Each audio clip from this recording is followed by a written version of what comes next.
I didn't invite my mom to my baby shower, and now half my family won't speak to me. But before you judge me, just hear me out. This wasn't petty revenge. It was a choice I made after a lifetime of walking on eggshells, and honestly, I'm still not sure if I made the right call. So here's the deal. I, 29F, am 8 months pregnant with my first baby. My husband, Jason, 31M, and I have been trying for a couple of years, and after 2 miscarriages and a terrifying round of fertility treatments, this baby feels like a miracle. A hard-earned one. We're naming her Lily, and she's already got more clothes than I do, thanks to a very enthusiastic mother-in-law. But not my mom. My mom, Linda, 56F, has always had this way of making things about her. And I don't mean in a dramatic, look-at-me kind of way. It's more subtle, guilt-trippy, controlling. Like, if she's not the center of attention, she finds a way to make everyone feel bad until she is. My childhood was full of these weird emotional traps. Like when I got into my dream college and she told me, "I just wish you cared about your family as much as you care about leaving us." Or when I got engaged, and instead of congratulating me, she said, "Wow, already moving on to your own life. Guess that means I'm really alone now." That's her love language. Guilt. Anyway, I went low contact with her about a year ago, right after our second miscarriage. That one hit me like a freight train. I was already struggling with anxiety and depression, and when I finally opened up to her, she said, "Maybe this is a sign. Maybe you're just not meant to be a mom." Like, what kind of mother says that to her own daughter? I didn't respond. I didn't yell. I just stopped calling. And she didn't check in either. Not when we started IVF. Not when we found out it worked. Not even when I announced the pregnancy on Facebook at 16 weeks. Nothing. She didn't reach out until 3 weeks ago. That's when the baby shower invites went out. We're not doing anything huge, just a backyard barbecue with close friends and family. Jason's sister offered to host, and honestly, I've been more excited about the cake than anything else. But yeah, we made a choice not to invite my mom, because I didn't want the drama.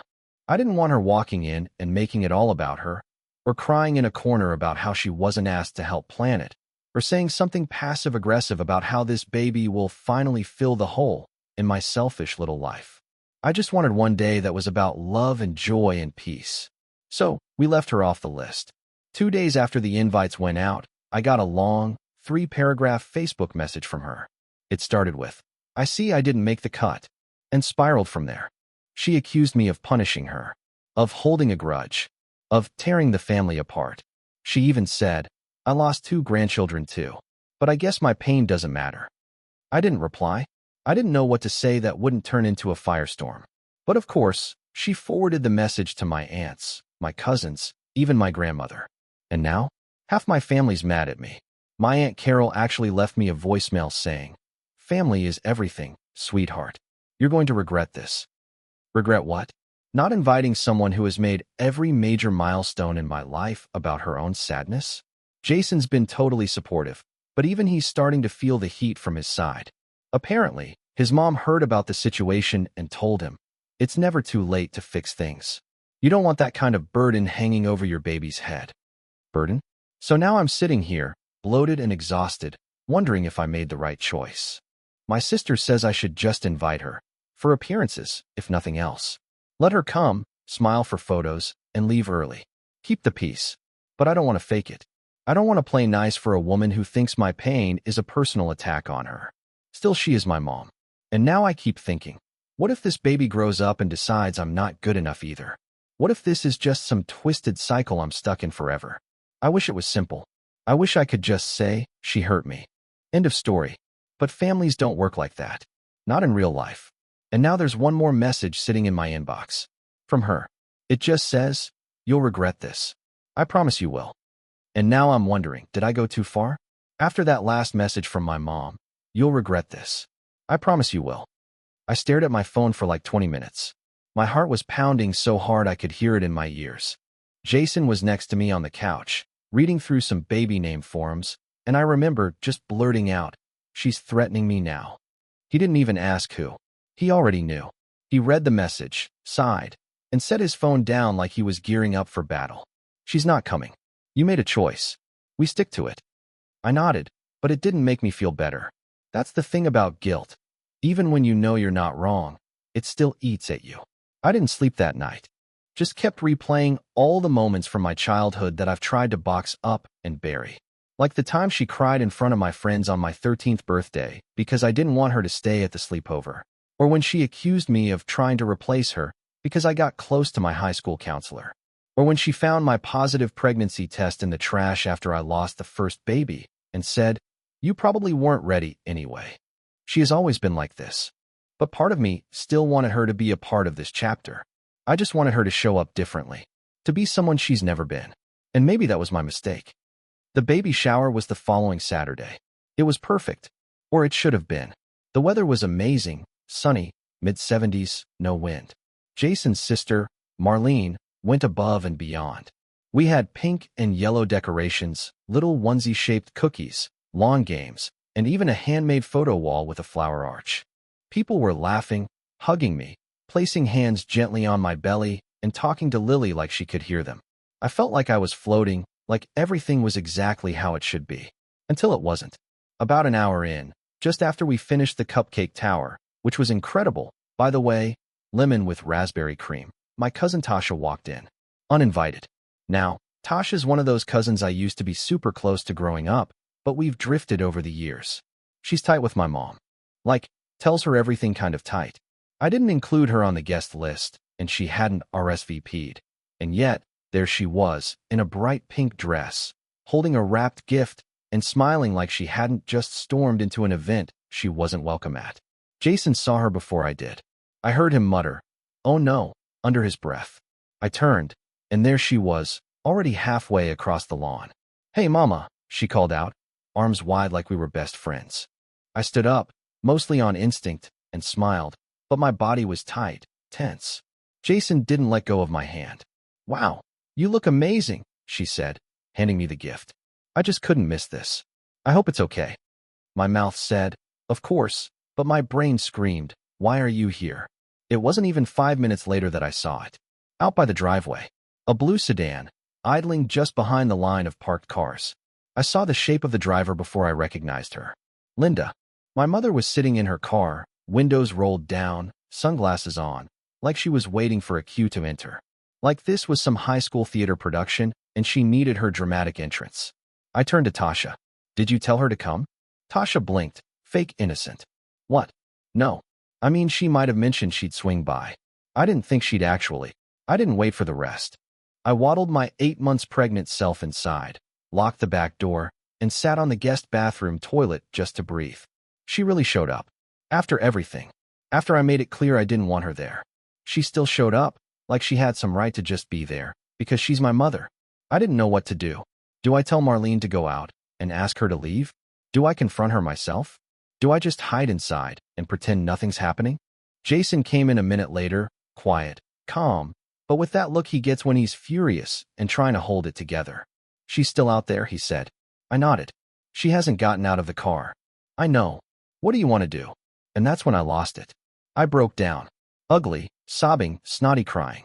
The kind that makes your whole body shake. I just wanted one day. One day that wasn't about her. Jason knelt beside me, even though the floor was tile and he was in khakis. He didn't say anything, just held my hand and let me cry. I don't know how long we sat there. Maybe 5 minutes. Maybe 15. When I finally got myself together, I told him, "Ask her to leave. Please." He hesitated, not because he didn't want to, but because he was afraid of what it would turn into. "She's gonna make a scene," he warned. I know, but I also knew if I didn't draw a line now, it would never end. She'd show up in the hospital when Lily was born. She'd insert herself into every milestone, every holiday, every choice I made. So Jason walked outside. I watched from the bathroom window as he crossed the lawn. My mom rolled her window down more. I couldn't hear what was said, but I saw her gesture wildly, then slam her hand against the steering wheel. Then, eventually, drive off. Jason came back inside, jaw tight. "She called me controlling," he said. I half laughed. "That's rich." Then she said, "You'll regret this just like she will." I didn't say anything to that. There was nothing left to say. I wiped my eyes, fixed my makeup, and went back outside to the party. Pretended nothing happened. Smiled. Opened presents. Took pictures. But I felt hollow. Even after she left, her shadow stayed. And now I can't stop thinking, did I win something? Or did I lose something I'll never get back? The next morning, my phone had 27 unread messages. Most of them were from family. Aunt Carol, again. Cousin Tasha, of course. A couple from my mom's church friend, Gail, who I haven't spoken to since I was 19, and who I'm 90% sure once told me I was wasting my God-given womb because I wasn't married yet. So that was fun. But the worst was the group text. I don't know if it was newly created or one of those old family threads that's been resurrected for drama, but there it was, the Johnson-Fletcher family, already blowing up. The first message was a forwarded screenshot from my mom's Facebook page. She'd made a public post, tagging a bunch of people, including me, and it started with, "Today I sat outside my daughter's baby shower because I wasn't welcome inside. I wasn't allowed to hold her hand, tell her how proud I was, or celebrate the miracle we've all been praying for." I stopped reading right there. I felt like the air had been punched out of my chest. Jason took the phone from me gently, read the rest, and muttered, "She's unhinged." It got worse. So much worse. She made it sound like she was invited, like she had come all that way hoping to surprise me with love and forgiveness, and that I had slammed the door in her face. She even included a picture, a literal selfie she took of herself in the car, wearing dark glasses, dabbing her eyes with a tissue. Caption, "Waiting outside love's door, only to be turned away." Are you kidding me? The comments were already rolling in. People she knew from church, distant family, even my dad's sister, who has never liked her but apparently couldn't resist jumping on the sympathy train. "You don't deserve this, Linda. She'll regret this one day. God sees your heart, and he knows you were only trying to love her." I couldn't believe it. She was spinning it, painting herself as the victim, again. I didn't respond. I wanted to. I wanted to scream, to type out every ugly truth and memory I had stored in my brain like ammunition. But Jason reminded me, the second you engage, she wins. Don't give her more to twist. Still, the damage was already done. 2 days later, I got a text from my boss. A casual, "Hey, saw your mom's post. You okay?" That's when I knew she'd crossed a new line. Because my boss shouldn't know anything about my baby shower, or my relationship with my mom, or the fact that I didn't invite her. And yet, somehow, this deeply personal, messy, painful situation had spilled into my professional life. That's when I lost it. I called her. It went straight to voicemail. "Mom," I said, my voice shaking, "what are you doing? Why would you post that? Why are you making this about you again? You weren't invited because you've hurt me." Repeatedly. And instead of even trying to understand, you're weaponizing Facebook. Again. I hung up without waiting for her to call back. She didn't. But about an hour later, she edited the post. Not deleted. Edited. She added a little line at the bottom. "Please don't harass or contact my daughter. She is still healing, and I love her deeply." You know what that is? That's bait. It's manipulation dressed as concern. The emotional equivalent of punching someone in the face and then saying, "Please, don't blame them for bleeding." Jason saw it and just said, "Wow, she's going full narcissist." He wasn't wrong. Later that week, Marlene dropped off some leftover shower stuff. Gifts, cards, decorations. I'd been putting off going through them because my nerves were still fried, but I finally opened the box. There was a plain white envelope at the bottom. No return address. No card. Just my name written in cursive. I opened it. Inside was a folded letter. Handwritten. It wasn't signed, but I didn't have to guess. I knew her handwriting. Loopy, dramatic LS, and tiny dotted I's. Here's what it said. "I don't know what I did to deserve this kind of rejection. I have loved you from the moment I knew you were coming into this world. Maybe I wasn't perfect, but I was present. I gave you everything I had, and now I watch you give your love to strangers while I'm left behind. One day Lily will do the same to you. Maybe then you'll understand. Maybe then you'll pick up the phone and remember you had a mother who tried." I sat there, reading it over and over again, my hands trembling. She couldn't even say she was sorry. Couldn't even acknowledge a single specific thing she's done. Just more guilt. More gaslighting. More, "I tried," without ever actually trying to do better. Jason came in and saw my face. I handed him the letter. He read it in silence. Then, "Swear to you." He lit it on fire in the sink. No dramatic speech. No ceremony. Just a match, a flicker, and ash. "She doesn't get to live in your head anymore," he said. I wanted to believe him, but it still hurt.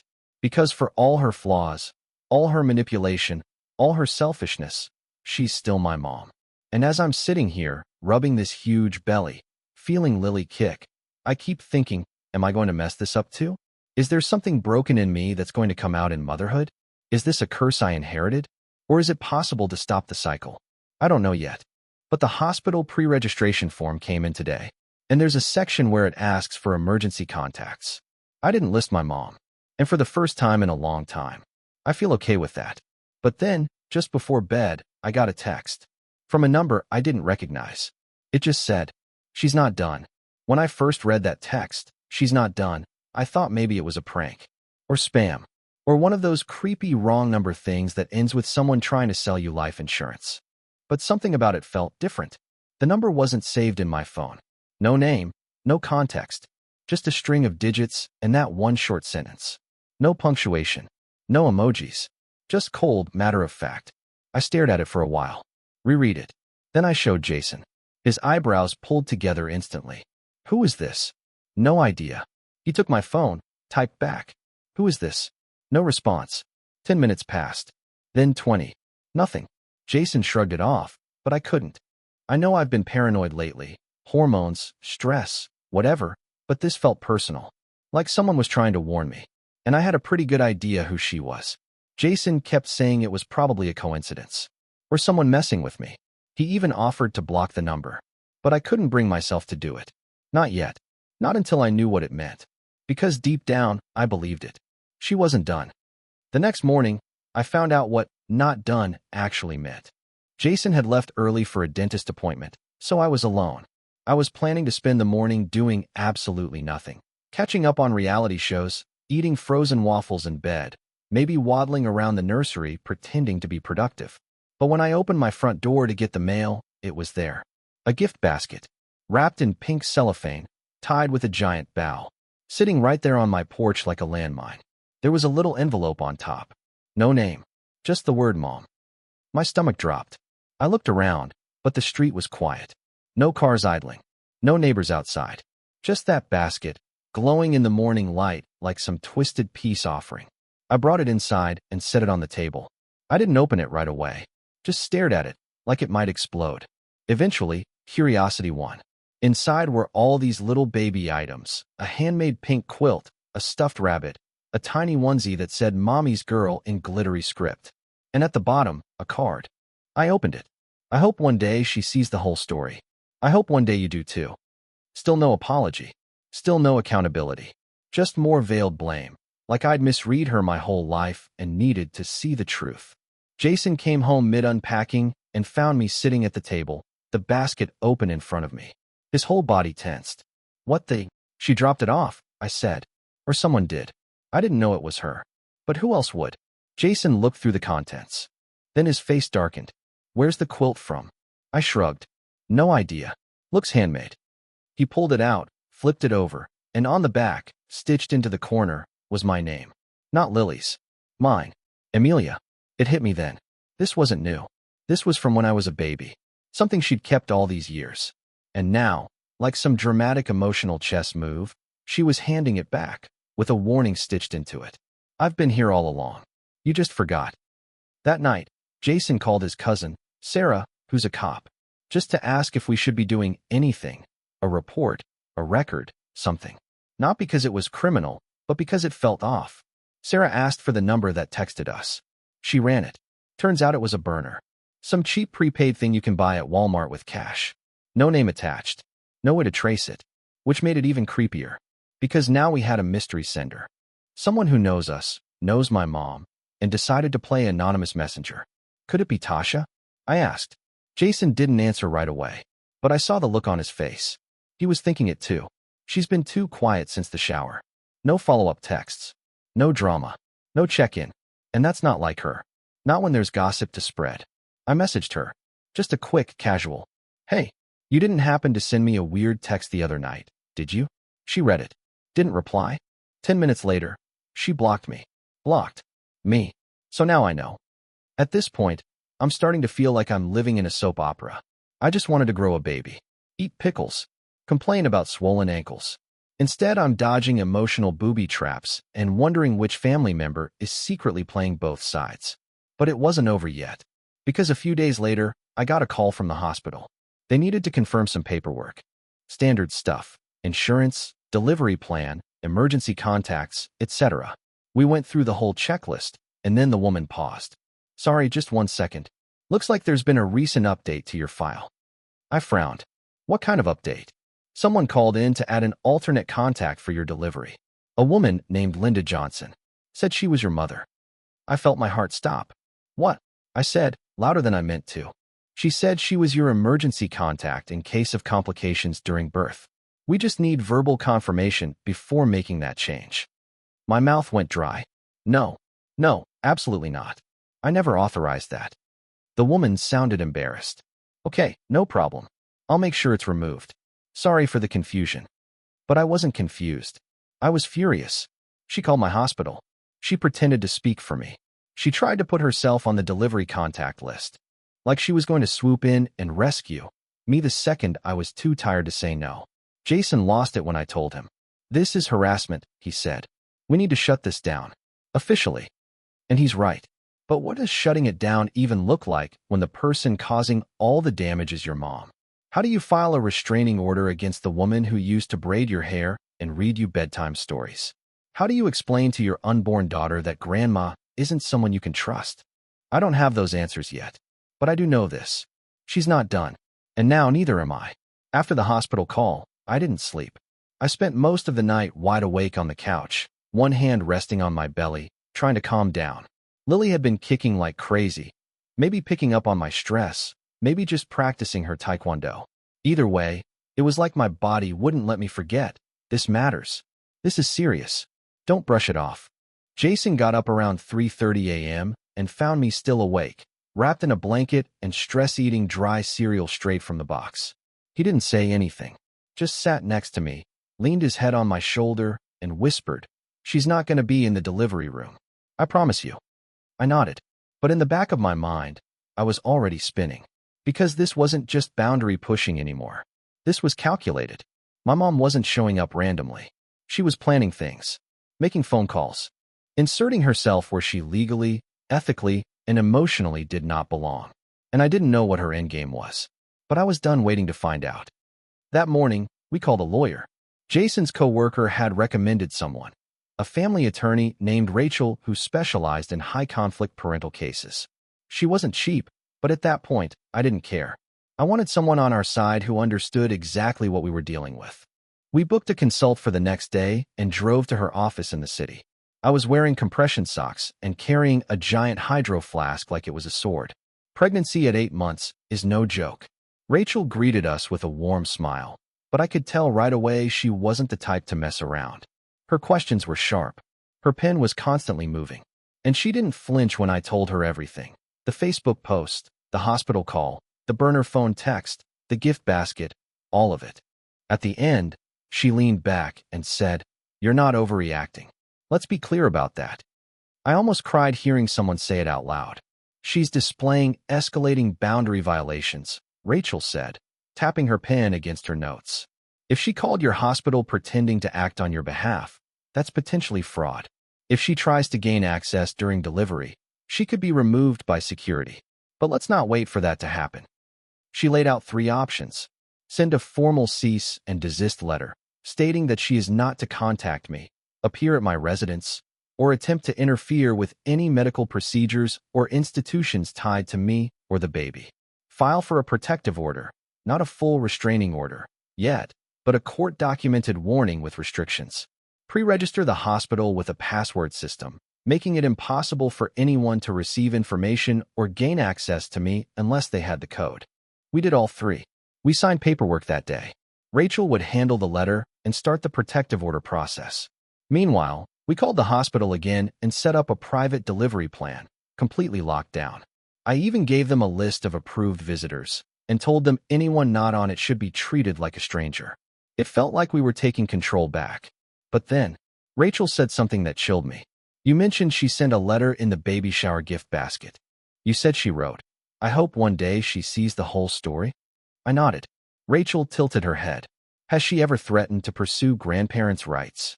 I blinked. What? It's not common, and it's very state-dependent.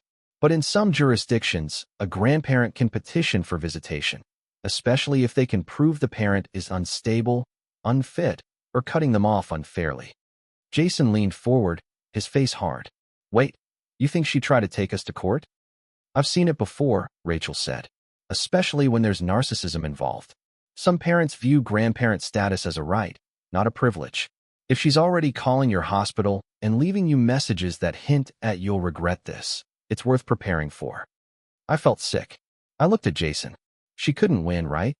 Not if there's no established relationship with the child, Rachel said. And certainly not when the child isn't even born. But that doesn't stop people from trying. And once a case is filed, you're dealing with court fees, hearings, stress. My head was spinning. This woman, my mother, might actually be gearing up for a legal battle. Before my daughter is even born. Before I've even packed a hospital bag.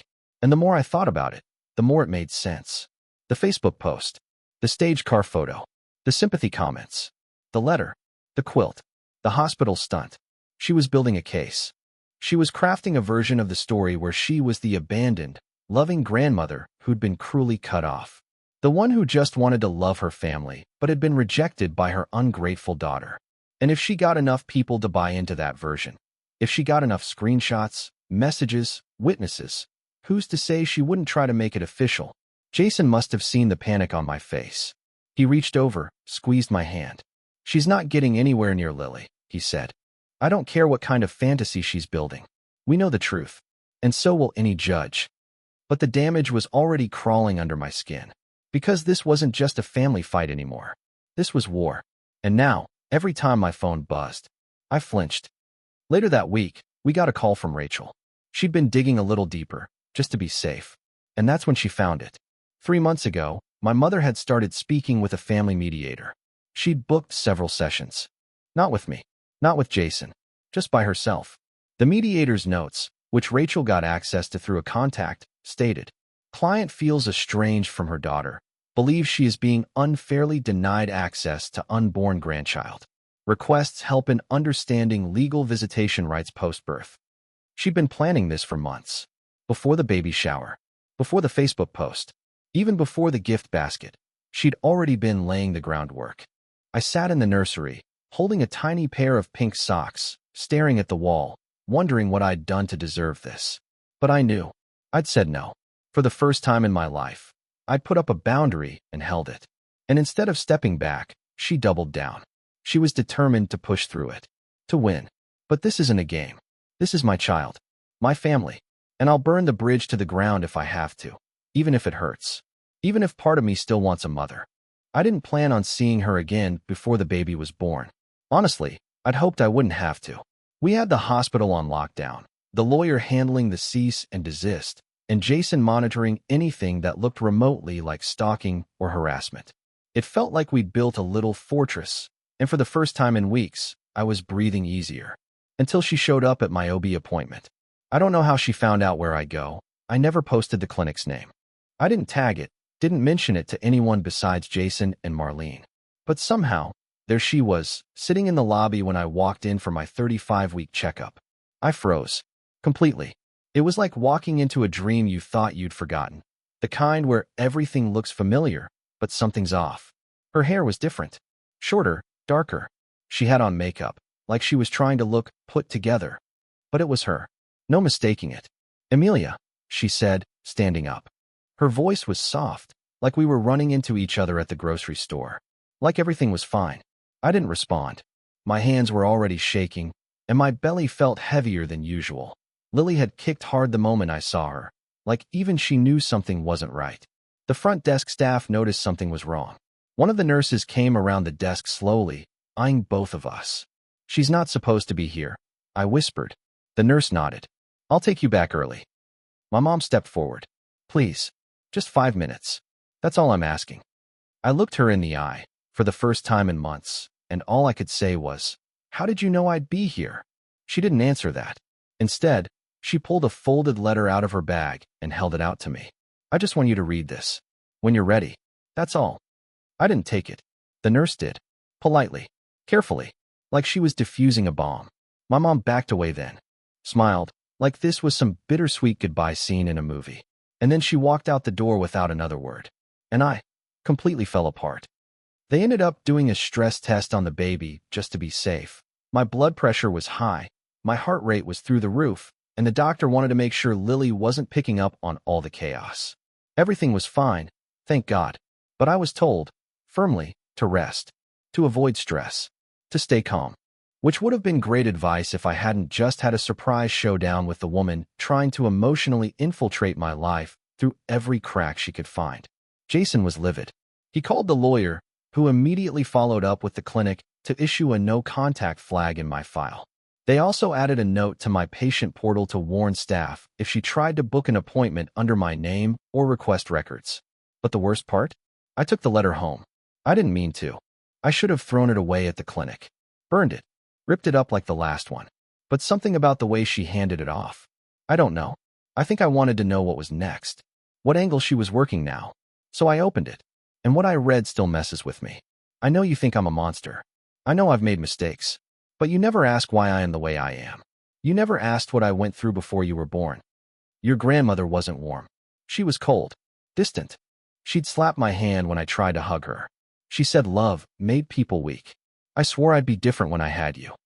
But then I had you, and you were so fragile, so tiny, and I was terrified. I didn't know how to mother someone without hurting them the way I'd been hurt. So I overcompensated. I got too close. I wanted to protect you from everything, including yourself. I said the wrong things, I know that, but I was trying to keep you safe. If I was hard on you, it's because the world is harder. If I held on too tight, it's because I didn't know how to let go. But I never stopped loving you. Not once. Not even when you stopped talking to me. I don't want to fight you in court. I don't want to ruin your life. I just want to be part of hers. Please don't let me be the ghost she grows up hearing about. I read it twice. 3 times. And here's the thing. I wanted to believe it. I wanted to believe she was finally being honest. That the wall she built between us was made from fear, not cruelty. That maybe, just maybe, we were both victims of someone else's cycle, and she just never figured out how to break it. But then I remembered, she's still manipulating me. Because even in that letter, that almost apology, she still made it about her. Her pain, her trauma, her love, her fear. Not once did she say, I'm sorry I told you maybe you weren't meant to be a mother. I'm sorry I tried to sneak onto your hospital list. I'm sorry I sent people after you online. She still hadn't owned up to the actual things she'd done to hurt me. She was just reframing the narrative again. As always, Jason read it and said exactly what I was thinking. This is her last move before she goes legal. She wants to paint herself as the loving, misunderstood mother. And if you don't respond, she can tell people she tried. He's right. I know he is. But reading that letter cracked something open in me I didn't expect. Not forgiveness. Not sympathy. Grief. Because buried beneath all the boundaries and court filings and trauma, I still want a mom. I still want someone to hold my baby and say, you've got this. I still want someone to take care of me, for once. And it kills me that she can't be that person. Or maybe she won't. But either way, I finally accepted something I hadn't let myself say out loud yet. She's not coming back from this. Not really. Even if she apologizes. Even if she cries. Even if she drops the court threats and the letters and the fake accounts. I can't let her back in. Not after everything. Because I'm not just someone's daughter anymore. I'm someone's mother. And it's my job to make sure Lily never has to write a story like this. They tell you to make a birth plan, but they don't tell you how quickly everything can fall apart. My original plan was simple. Go into labor naturally, maybe get an epidural if the pain got too intense, and deliver Lily in one of the nice, private rooms with dimmed lights, music playing softly in the background, and Jason holding my hand like in the movies. Instead, I went in at 37 weeks for a routine checkup and never left. My blood pressure had spiked. Like, dangerously. I was having trouble seeing straight. The doctor said something about preeclampsia and better safe than sorry, and within the hour, I was being wheeled into labor and delivery to be induced. Jason was already on his way, and I remember lying there in that hospital bed, tubes in my arm, monitors beeping, nurses buzzing around me, thinking, okay, we're doing this. This is it. And then, I remembered her, and I panicked. I grabbed the nurse's wrist, gently but urgently, and said, "My mom, Linda Johnson. She's not allowed in. Like, under any circumstances." The nurse nodded calmly. "We have a note in your file. You're on lockdown status. Only approved visitors, and only with your verbal consent." It helped. A little. But part of me was still waiting for something to go wrong. Because that's what it's been like this whole pregnancy, bracing for the next boundary she tries to bulldoze through. Labor lasted 19 hours. It was brutal. I'll spare you the gory details, but it was a blur of pain, pressure, nausea, tears, and moments where I honestly wasn't sure if I could do it. Jason never left my side. He held my hand when I screamed, wiped my forehead, told me I was strong even when I felt like I was falling apart. At one point I looked at him and said, "I don't know if I can do this." He just said, "You already are." And then, at 3:16 a.m., Lily arrived. Tiny, pink, furious, screaming her lungs out like she had opinions about everything already. They placed her on my chest, and I swear to you, I have never known a moment like that. Not ever. Everything else disappeared. The pain, the fear, even my mom. It was just me and this brand new person I made. This perfect little soul I'd spent my entire life unknowingly preparing to protect. I cried. Jason cried. Lily kept screaming. It was perfect. For about 12 hours. The hospital has a visitor system. You can approve people to visit, one at a time, with your permission. I'd given the green light for Marlene, who came by later that morning with a care package and snacks that weren't hospital approved, bless her. After that, we turned off the list. Jason and I needed time. Just us. No visitors, no interruptions, no more drama. Or so we thought. Around 5 p.m., a nurse came in looking uneasy. "Sorry to bother you," she said, glancing at Jason. "But there's a woman in the lobby trying to check in as your mother." My heart stopped.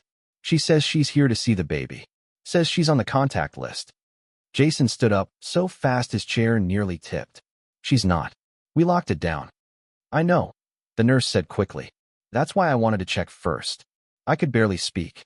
"What name did she give?" "Linda Johnson." Jason rubbed his face with both hands, trying to stay calm. "She's not allowed anywhere near this room." The nurse nodded. "Understood. We'll inform security." I sat there, clutching Lily to my chest, absolutely fuming. Shaking, even. She really did it. She came to the hospital. After everything. After the lawyer, the letters, the no-contact flags, she still showed up. But the worst part? She got past the first layer. Security didn't immediately reject her. She was close. Too close. Jason left the room to go speak to the front desk himself. I didn't want him to. I didn't want him leaving me alone, even for 5 minutes. But he had this look in his eye I'd only seen once before. The day we found out about the fake emergency contact call. It wasn't just anger. It was protection. He was gone for maybe 10 minutes. When he came back, he looked like he'd been hit by a truck. "She brought someone," he said. I blinked. "What?" "She's not alone. She brought a woman with her. Said it was her mediator. That she wanted to document an attempt at peaceful reentry." I just stared at him. "You mean like for court?" He nodded slowly. "She tried to document herself visiting the hospital? Like it was some visitation attempt?" Jason sat beside me. "Yeah, Rachel was right. This isn't over." The nurse came back in a few minutes later with an update. My mom had left. Security told her she wasn't on the approved list and escorted her out of the building. No incident, no shouting, no scene. But that wasn't the point. She hadn't come to meet Lily. She came to record it. She was building evidence. For what? Exactly, I don't know. Grandparents' rights, public sympathy, legal leverage. Maybe all of the above. But she stood outside my daughter's room with a stranger and tried to treat it like a custody visit. And that was it for me. That was the moment I realized. This woman is not going to stop. She doesn't care what damage she causes. She doesn't care about my peace, or my health, or my recovery. She wants control. She wants to be the victim. She wants to win, even if it means turning my child into a pawn. So I made a decision. When we got home, once I'd recovered enough to hold a pen, I sat down and signed the paperwork Rachel had drawn up weeks earlier. Restraining order. Full. Not just a cease and desist. Not a polite request. A legal, enforceable boundary. Jason notarized it. Rachel filed it the same day. And when I held Lily in my arms that night, rocking her to sleep, I whispered something in her ear I hope she'll understand one day. You don't owe anyone access to you. Not even family. Not even me. Love is earned, not forced. My mom may never understand that, but I do now, and I'll teach my daughter the same. There's a kind of peace that settles over the house after you bring a newborn home. Not quiet, not by any means. Lily had lungs like a fire truck and let us know every 3 hours on the dot. But there was this stillness beneath the exhaustion, a sense of finally, like we made it, like this is ours. For the first 2 weeks, I stayed off social media. I didn't post anything. I didn't respond to family group chats. I didn't even update the baby tracker app. I just disconnected. Jason and I took turns holding her, feeding her, napping in shifts. I watched a lot of terrible daytime TV with one eye open, half nursing, half snoring. And for a while, it was almost like we had built a cocoon around us. Our little fortress of burp cloths and bottles and soft lullabies. But peace doesn't last long when someone's determined to break it, especially someone who's already proven she'll do anything to get in. It was a Thursday morning when the knock came. I remember it because Lily had just fallen asleep on my chest after what felt like an hour-long burping battle, and I was doing that careful, slow movement breathing to keep her there. Then, knock, knock, knock. Firm. Sharp. Not neighborly. Jason was in the kitchen and came out drying his hands. Did you order something? No. He peeked through the front window, and his whole body tensed. He turned to me and mouthed the words. It's CPS. My stomach dropped. Open it, I whispered. It's okay. A woman in business attire stood on the porch holding a clipboard and a messenger bag. She looked normal, professional, not threatening, which somehow made it worse. Hi, she said gently when Jason opened the door. I'm with Child Protective Services. We received a report and just need to check in. Jason stood frozen. What kind of report? She glanced at her clipboard, then back up at us. Her expression calm, but direct. A report of potential emotional instability and neglect related to the mother's postpartum condition. We were told there may be a history of mental illness and that the infant might be in a compromised environment. I swear I felt the floor tilt beneath me. Jason looked like he'd been slapped. Are you serious? I understand this is upsetting, she said quickly. We're required by law to follow up on all claims, even anonymous ones. If everything is fine, this will be over quickly. May I come in? I was still on the couch, holding Lily, who, blessedly, was still asleep. My arms were trembling. I tried to sit up straighter. Jason looked at me. I nodded. Come in. The inspection lasted about 20 minutes. She was polite, not overly invasive. She asked about feeding schedules, sleep routines, whether I had support, how I was feeling emotionally. She checked the fridge, the changing area, and looked around the house. Lily woke up halfway through and started fussing, and I instinctively went into mom mode. Rocked her, soothed her, did the little sway that only works when you don't overthink it. The CPS woman watched closely. She even smiled. At the end, she said, I have no concerns here. You're clearly attentive, and your daughter is well cared for. Jason exhaled audibly. I didn't realize I'd been holding my breath. But, she added, I do need to ask. Is there anyone who might have a reason to report you? Anyone you've had recent conflict with? I stared at her, and then I said it. My mother. I showed her the letter from the lawyer, the Facebook post, the court filing. I explained the hospital incident, the burner phone text, the mediator visits. She took notes the whole time, didn't say much. But before she left, she looked me in the eye and said something I'll never forget. I've seen a lot of these cases, high-conflict relatives who feel entitled to a child. What you're describing sounds like someone trying to weaponize the system against you. You're doing the right thing by protecting your family. I asked her if the report could be traced. She said no, it was anonymous. But we both knew who sent it. Jason held me that night, while I cried harder than I had since the day Lily was born. This was different. This wasn't just emotional warfare. This wasn't just manipulation or gaslighting or veiled guilt trips. This was a deliberate attack on my ability to parent. She tried to take my daughter from me, even if it was just a scare tactic. Even if she knew the report would never hold up. She still picked up the phone and told the government I might not be safe. That's when I stopped calling her my mom. She's not. Not anymore. We sent the CPS report to Rachel the next day. She added it to our case file, flagged it as evidence of escalating harassment, and updated the restraining order motion to include an emergency clause. Meanwhile, we installed security cameras. Jason changed all our passwords. We even got a P.O. box so she couldn't track us through deliveries. Every step made me feel a little stronger, a little more me again. But the truth is, I'm scared. Not for myself, not exactly, but for Lily. Because I don't know what else this woman, this stranger who used to be my mother, is willing to do. And I've seen how far she's already gone. I didn't sleep the night before the hearing. It wasn't fear, not exactly. More like this weird, vibrating tension under my skin, like I was gearing up for a fight I didn't want but had to win. Every time I closed my eyes, I saw her face. Not angry, not sad, just smug. Jason sat with me at the kitchen table until 2 a.m., going over the paperwork again like we were cramming for finals. Our lawyer Rachel had prepared a huge binder of evidence. The texts, the Facebook post, the hospital incident, the CPS visit, everything. Each page felt like a stitch in the wall I was finally building between my daughter and this woman. I want this to be over, I said. Like officially, legally, permanently over.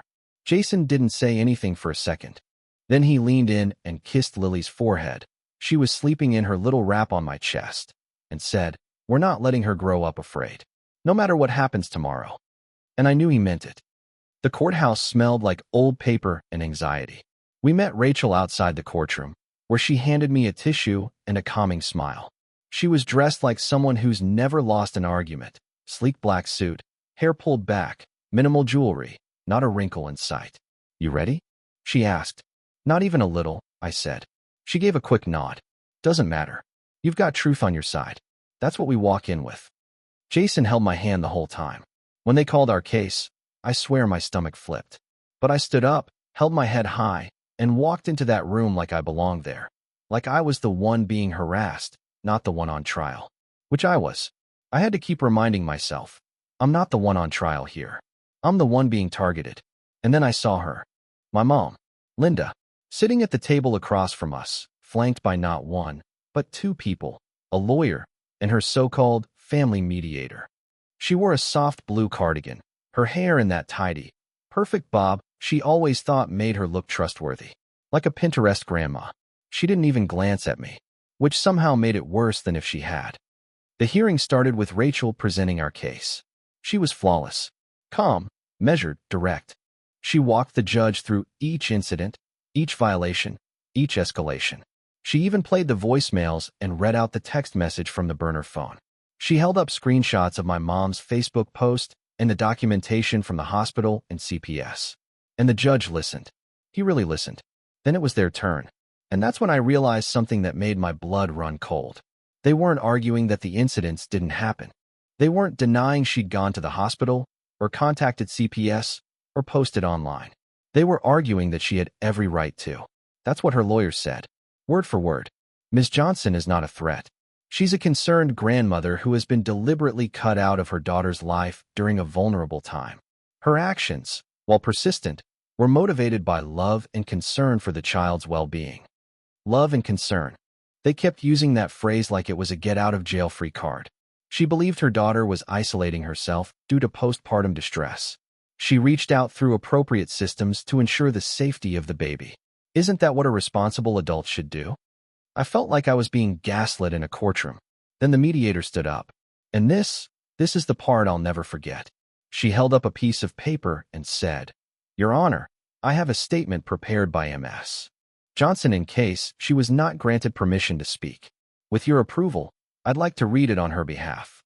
The judge nodded, and then the mediator read a letter addressed to Lily. I'm not joking.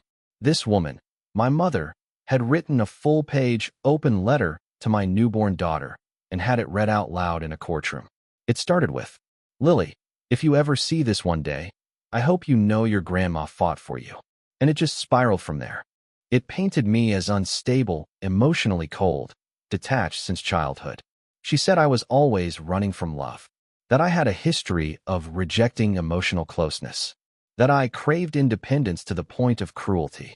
She described herself as the constant in my life, the one who never gave up. She called me a daughter who turned into a wall. Jason reached over and squeezed my hand so tight, I thought I'd lose circulation. I was shaking, full body shaking, not because of what she said, but because of how believable she made it all sound. She didn't sound angry. She sounded sad. Heartbroken. Like she was the one being punished. Like she was the tragic matriarch, unfairly shut out by the cold, damaged daughter. And I watched the judge's expression the entire time, trying to read him. Was he buying it? Was he falling for this? I was just about to say something, to stand up and scream if I had to, when Rachel calmly rose from her chair. "Your Honor," she said, "if I may." The judge nodded. Rachel turned to the mediator and asked one question. Was this letter reviewed with the mother's legal team before being prepared for court? The mediator hesitated. No, it was a personal decision. And was Ms. Johnson advised not to contact or directly address the child in any form while under legal review? Yes. Rachel turned to the judge. Then I'd like to submit that this behavior, using an emotional letter to a newborn as courtroom testimony, is further evidence of Ms. Johnson's inability to respect boundaries, legal advice, or the emotional safety of her daughter and granddaughter. She weaponized her perceived love, and now she's attempting to do the same in front of this court.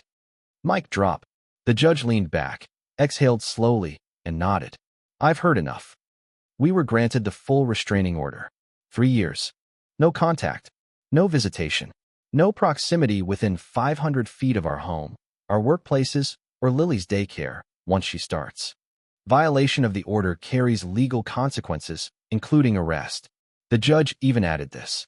Any attempt to contact the child indirectly, through social media, letters, or third parties, will be considered a violation. I felt empty, not victorious, not relieved, just hollow. Because in that moment, I realized the war was over, but the damage was permanent. She didn't even look at me when the judgment was read. She just stood, gathered her bag, and walked out like she had a dinner reservation waiting. Not a tear, not a flinch, just silence. Later that night, back home, Lily fell asleep on my chest again. Her tiny fingers curled in my shirt, her mouth opened just slightly. Jason looked at us, then whispered, "She'll never know what that woman could have done." And I said, "Good, because she won't." Lily turned 1 last week.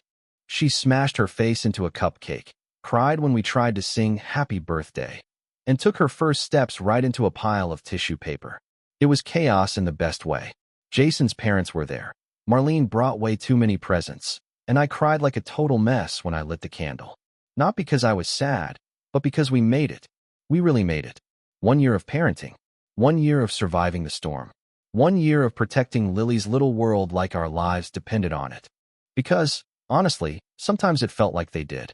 I hadn't heard from my mom in almost 11 months. After the court ruling, she went silent. No letters. No fake accounts. No anonymous texts. Rachel said she'd probably realized any further contact could land her in jail, especially now that the restraining order was fully enforceable. But of course, that silence didn't last forever. Nothing ever really ends neatly with her. It came in the mail. Regular old mail. In an envelope with no return address. I almost threw it out. I'd gotten good at spotting junk or suspicious mail. But something about the handwriting made me stop. And I knew. I stood there in the kitchen holding the letter, just staring at it. Lily was in her high chair, gnawing on a banana slice, babbling to herself like she had her own internal radio show. Jason came in and froze when he saw me. He didn't even ask. He just looked at the envelope and said, "Are you going to open it?" I don't know why I did. Maybe because it had been almost a year. Maybe because the court stuff was over. Maybe because I wanted to know if she'd finally changed. If she'd used the silence to reflect, or heal, or let go. Or maybe I just wanted closure. So I opened it. And I read the final letter. "Amelia, this isn't a plea. I know you don't want to hear from me. I know you probably won't respond. But I need to say something I didn't say in court, or in that last letter, or maybe ever. I was wrong. Not just about the hospital, or the CPS call, or showing up with a mediator. I was wrong for everything. For how I raised you. For how I made you feel like love was a weight you had to carry instead of something that carried you. I told myself I was doing what I had to. That I was protecting you. That I was strong. But the truth is, I was scared. All the time. Of being alone. Of being forgotten. Of being a bad mother. And when you got pregnant, all those fears came rushing back. You didn't need me. You had Jason. You had this new life. And I panicked. I lost control. And I lashed out. You didn't deserve that. Neither did Lily. I don't expect forgiveness. I don't expect contact. I don't expect anything, honestly. But I want you to know I've started therapy. Real therapy. With a real trauma counselor. And for the first time, I'm trying to look backward without rewriting the story. If you ever decide to speak to me again, it will be on your terms. If you don't, I understand. I just wanted you to know. I'm trying. And I love you. Always. Linda. I didn't cry. I expected to. I thought I would break down or feel pulled back in or something. But instead, I just felt still. Jason watched me read it. He didn't say a word until I put the letter down. Well, he asked. And I said, she finally told the truth. That night, after Lily was asleep, we sat on the back porch with the baby monitor between us and the letter sitting folded on the table. I'm not going to respond, I told him.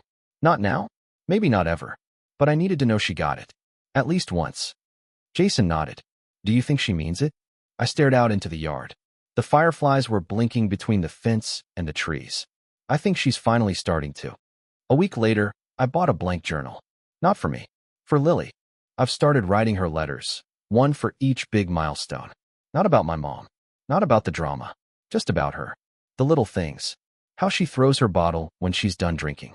How she tries to pet the cat by grabbing his entire face.